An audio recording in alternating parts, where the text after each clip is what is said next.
Hello everyone! This video will be slightly longer than the previous one, but also not very long. Let's get started. Today we will turn your boring drawing into the same boring drawing, but with different gadgets. Yeah, cool. We have a square. Let's see how to transform it. Having selected the shape, we see the effect bar on the right under the palette and contour settings. Click and see several options. Let's start in order. Shaded creates a shadow effect on the fill, shading a certain area.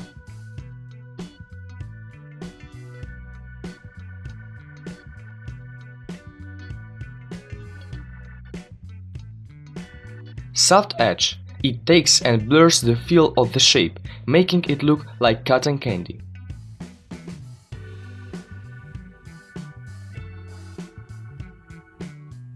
Hello creates an outline around the shape fill.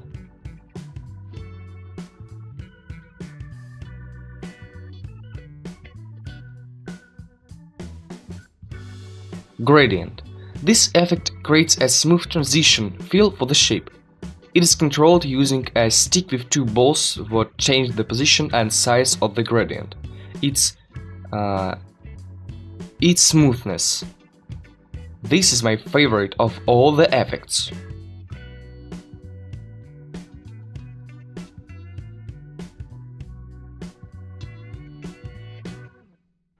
You can add as many gradient components as you want by clicking twice on the one of the ready-made colors.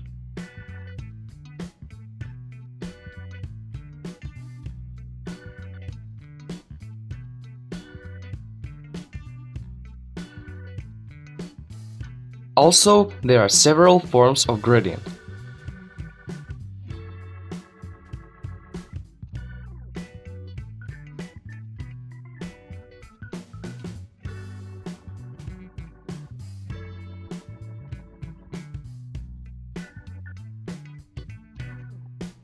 Image texture superimposes an image on the shape that you add from your device. Well, look at this effect, then we move on to animation.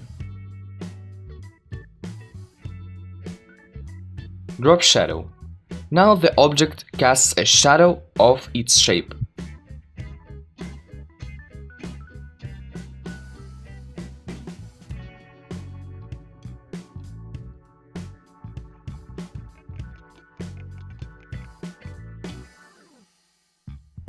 Crayon makes a feel.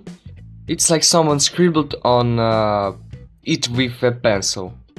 Badly painted over in general.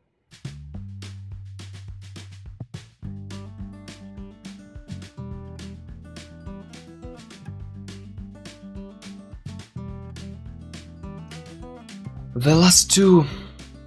Well, this is such a garbage. Who uses it at all?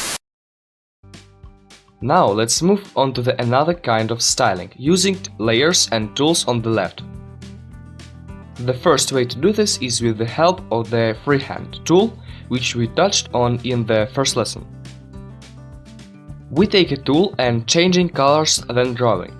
Add strokes, details and subliments of light and shadows to the object. Of course, you can change the contour itself by style, color, etc. We discussed this in the first lesson. The second method will be a bit difficult but cool.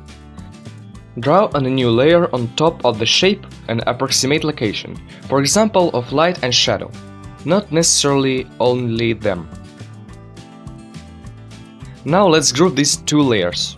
I also told you how to add layers and group them in the first and second lectures.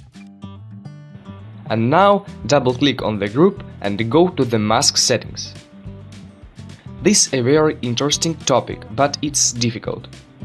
It is better to approach it gradually.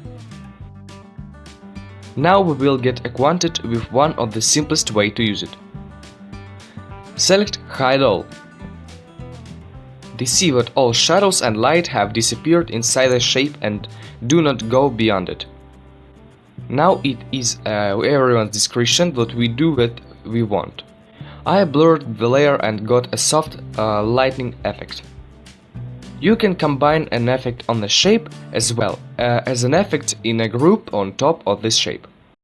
If you have added a contour for the shape, then you can remove the top layer for it by setting the mask for the layer with a plus on exclude stroke.